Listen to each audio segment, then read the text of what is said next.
اللهم صل على محمد وآل محمد. اللهم صل على محمد وآل محمد. بسم اللہ الرحمن الرحیم. الحمد للہ رب العالمین والصلاة والسلام علی محمد وآلہ الطیبین الطاہرین الذین اذهب اللہ عنہم الرجس وطہرہم تطہیرا.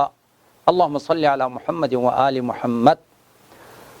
اما بعد فقد قال رسول اللہ صلی اللہ علیہ وآلہ وسلم ادبوا اولادکم علی ثلاث خصال: حب نبیکم وحب اہل بیت نبیکم وقراءۃ القرآن. مومنین کرام، قرآن پاک کے حوالے سے ہماری ذمہ داریاں آیات اور روایات کی روشنی میں آپ کی خدمت میں بیان کرنے کی کوشش کر رہا ہوں. قرآن کے حوالے سے ہماری بہت ساری ذمہ داریاں ہیں اور بہت سارے ہماری مسئولیت ہے اور وظائف ہے. ان میں سے ایک بنیادی اور اساسی اور نہایت اہم ذمہ داری قرآن کا سیکھنا ہے. قرآن کا سیکھنا ہر مسلمان کے لیے ضروری ہے کہ وہ قرآن پڑھنا سیکھے، بہترین طریقے سے قرآن پڑھ سکتا ہو، اور پھر سیکھنے کے بعد قرآن پڑھتے ہوئے، اس کی تلاوت کرتے ہوئے اور پھر آیات الہی پر عمل کرتے ہوئے زندگی کرنا، یہ ہر مسلمان کی ایمانی، دینی اور الہی ایک ذمہ داری ہے. ایک اور ذمہ داری قرآن کے حوالے سے، قرآن نہ تنہا ہمارا سیکھنا کافی ہے بلکہ اپنی اولاد کو بھی اور معاشرے میں دوسرے لوگوں کو بھی قرآنی تعلیمات سے روشناس کرنا، قرآنی تعلیمات سے آگاہ کرنا اور قرآن پڑھنا سکھانا جو ہے وہ ہم سب کے ایک انتہائی اہم ذمہ داریوں میں سے ہے. خصوصاً اولاد کو قرآن پاک کی تعلیمات سے اور قرآن پاک سیکھنے سے ان کو اس انداز سے قرآن سکھائے کہ وہ بہترین طریقے سے قرآن پڑھ سکے اور ان کی زندگی بھی زندگی قرآنی ہو اور وہ بھی قرآن سے وابستہ ہو، اور قرآن کے ساتھ ان کی انس کو، ان کی محبت کو اور قرآن کی معرفت کو اولاد کی دلوں میں ڈالنا، یہ بھی ہم سب کی، خاص طور پر والدین کی بہت اساسی اور بنیادی ذمہ داریوں میں سے ہے. مومنین کرام، در حقیقت قرآنی تربیت اولاد کے لیے اس انداز سے ہم اپنی اولاد کی تربیت کریں کہ وہ نہ تنہا صرف قرآن پڑھنا سیکھے اور قرآن کی تلاوت کرنا سیکھے، بلکہ جتنے بھی دینی واجبات ہیں، جتنے فرائض ہیں، عقائد کے حوالے سے خدا کی معرفت ہو، ائمہ کی معرفت ہو، سرور کائنات کی معرفت ہو، یعنی عقیدہ اور فکری حوالے سے جن جن چیزوں کو سکھانا واجب ہے، عقیدتی حوالے سے، فکری حوالے سے والدین کی ذمہ داری ہے اس کے عقیدے کو، اس کے نظریے کو اور اس کی فکر کو مضبوط کرنا، اور اس کی عقیدتی حوالے سے، فکری حوالے سے اس کی ذہنی اور فکری تربیت کرنا، یہ بھی ایک اساسی اور بنیادی ذمہ داری ہے. اور پھر اس کا عقیدہ مضبوط کرنے کے ساتھ ساتھ، نظریہ مضبوط کرنے کے ساتھ ساتھ بہت سارے فرائض ہیں، بہت سارے واجبات ہیں جن کو سکھانا نہایت ضروری ہے. سرور کائنات کا فرمان ہے: اکرموا اولادکم واحسنوا آدابہم یغفر لکم. اولاد کے حوالے سے ہماری ذمہ داریوں کو بیان کرتے ہوئے فرمایا، تم اپنی اولاد اور اپنے اولاد کی عزت کرو، انہیں شخصیت دو. اولاد کو شخصیت دینا، ان کو عزت دینا در حقیقت تربیتی اصولوں میں سے ایک اہم ترین اصول ہے. اس کے بعد فرمایا ان کو بہترین آداب سکھاؤ اور بہترین طریقے سے جینے کا، زندگی کرنے کا طریقہ سکھاؤ. اور آداب اسلامی میں سے اور تعلیمات الہی اور تعلیمات اسلامی میں سے ایک اہم ترین تعلیم جو ہے وہ قرآن پاک کا سکھانا ہے.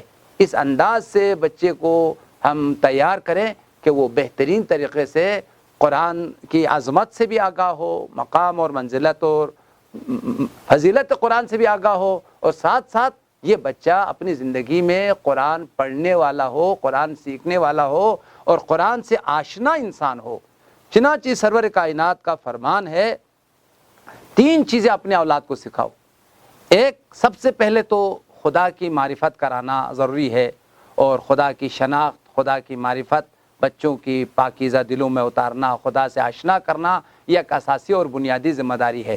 اس کے بعد فرمایا تم پیغمبر کی معرفت کرو، لوگ بچوں کو بتاؤ کہ پیغمبر اسلام کا مقام کیا ہے، منزلت کیا ہے، ان کی رسالت سے اور ان کی شریعت سے، ان کی نبوت سے بچوں کو آگاہ کرنا۔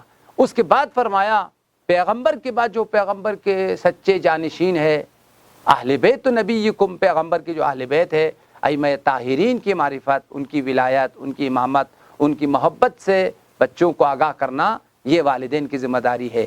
اور اس روایت میں آیا ہے جہاں تم بچے کو خدا کی توحید سے آگاہ کرو گے، سرور کائنات کی رسالت سے آگاہ کرو گے، ائمہ کی ولایت اور امامت سے آگاہ کرو گے، ایک انتہائی اہم ترین ذمہ داری و تلاوت القرآن، قرآن کی قراءت سے، قرآن پاک کی تعلیم سے، تعلیمات قرآنی سے بھی اس کو آگاہ کرنا نہایت ضروری ہے۔ اس کے بعد سرور کائنات نے فرمایا اگر تم اپنی اولاد کو قرآن سکھاؤ گے اور قرآنی تعلیمات سے آگاہ کرو گے تو رب العزت تمہیں اپنی عرش الہی کے سائے میں جگہ عطا کرے گا، جس دن کوئی سایہ نہیں ہے، ہر طرف پریشانی ہے، ہر طرف پہ اضطراب ہے، وحشت ہے، دھوپ ہے، سختی ہے۔ اس دن بچوں کو قرآن سکھانے والے والدین وہ عرش الہی میں خدا کی رحمت کے سائے میں ہوں گے۔ اس کے بعد پھر یہ بشارت بھی دی وَمَعَ أَنْبِيَائِهِ وَأَصْفِيَائِهِ، اللہ تعالیٰ قیامت کے دن اس شخص کو انبیاء الہی اور خدا کے برگزیدہ ہستیوں کے ساتھ محشور کرے گا۔ یہ روایت اہل سنت کی کتاب کنز العمال میں ہے، ہماری کتاب مختلف کتابوں میں بحار الانوار میں اور دوسری کتابوں میں یہ روایت آئی ہے۔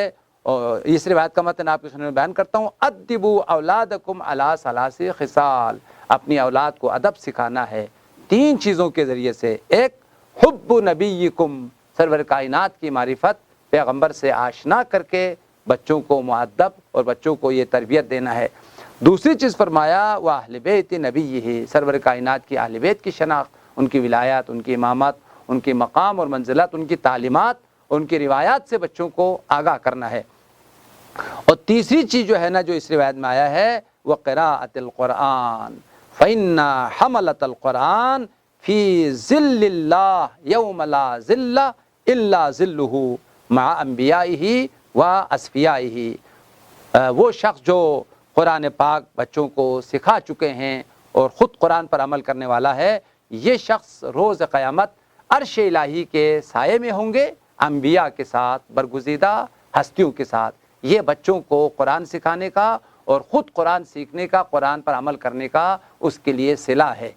ایک اور روایت میں آیا ہے، یہ وسائل الشیعہ اور اصول کافی میں روایت موجود ہے، باب القرآن میں حضور صلی اللہ علیہ وسلم نے فرمایا جب والدین اپنے بچے کو معلم قرآن کے پاس لے کے جاتا ہے اور پھر معلم کو کہتا ہے کہ میرے بچے کو قرآن کی تعلیم دو، قرآن پاک جو ہے وہ سکھاؤ، پھر معلم اس بچے کو بسم اللہ سے شروع کرتا ہے، بیٹا پڑھو بسم اللہ الرحمن الرحیم۔ جب بچے کی زبان سے اللہ کا نام جاری ہوتا ہے، بسم اللہ لفظ جب بچے کی زبان پر جاری ہوتا ہے، بسم اللہ کو پڑھ لیتا ہے، روایت میں آیا ہے سرور کائنات نے فرمایا اللہ تعالیٰ 3 گروہ کو جہنم سے نجات عطا کرتا ہے اور ان کے لیے نجات کا پروانہ عطا کر لیتا ہے، صرف اسی بنیاد پر کہ اس نے بچے کو قرآن پاک سکھانے کے لیے تیار کیا ہے، اب معلم کے پاس بھیجا ہے، راہ حق پر وہ آ چکا ہے، قرآنی راستے پر وہ آ چکا ہے۔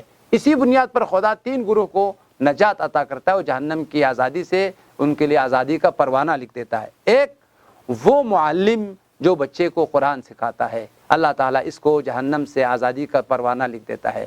دوسرا اس بچے کے والدین جس نے وظیفہ سمجھا، ضروری سمجھا بچے کو قرآن سکھانا، اس وظیفہ شناسی کی وجہ سے، اس اہم عبادت کی وجہ سے اللہ تعالیٰ بچے کے والدین کو جہنم سے آزادی کا پروانہ لکھ دیتا ہے۔ اور تیسرا جو ہے، یہ بچہ جب زندگی کر لیتا ہے، بڑا ہو جاتا ہے، پھر دنیا سے چلا جاتا ہے، اللہ تعالیٰ اس بچے کو بھی قرآن سیکھنے کی وجہ سے جہنم کی آگ سے آزادی کا پروانہ لکھ دیتا ہے۔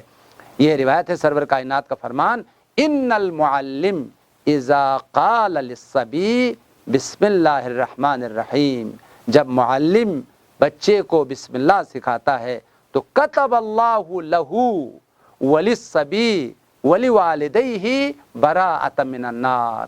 اسی عمل کی بنیاد پر اللہ تعالیٰ اس معلم کے لیے بھی آزادی کا پروانہ، والدین کے لیے بھی آزادی کا پروانہ، اور بچے کے لیے بھی جہنم کی آزادی سے پروانہ عطا کر لیتا ہے. مومنین کرام، اگر جہنم سے واقعا نجات چاہتے ہیں، انبیاء اور اولیاء کے ساتھ قیامت کے دن جینا اور محشور ہونا چاہتے ہیں، تو ہمیں انتہائی ضروری ہے قرآن پر توجہ دیں.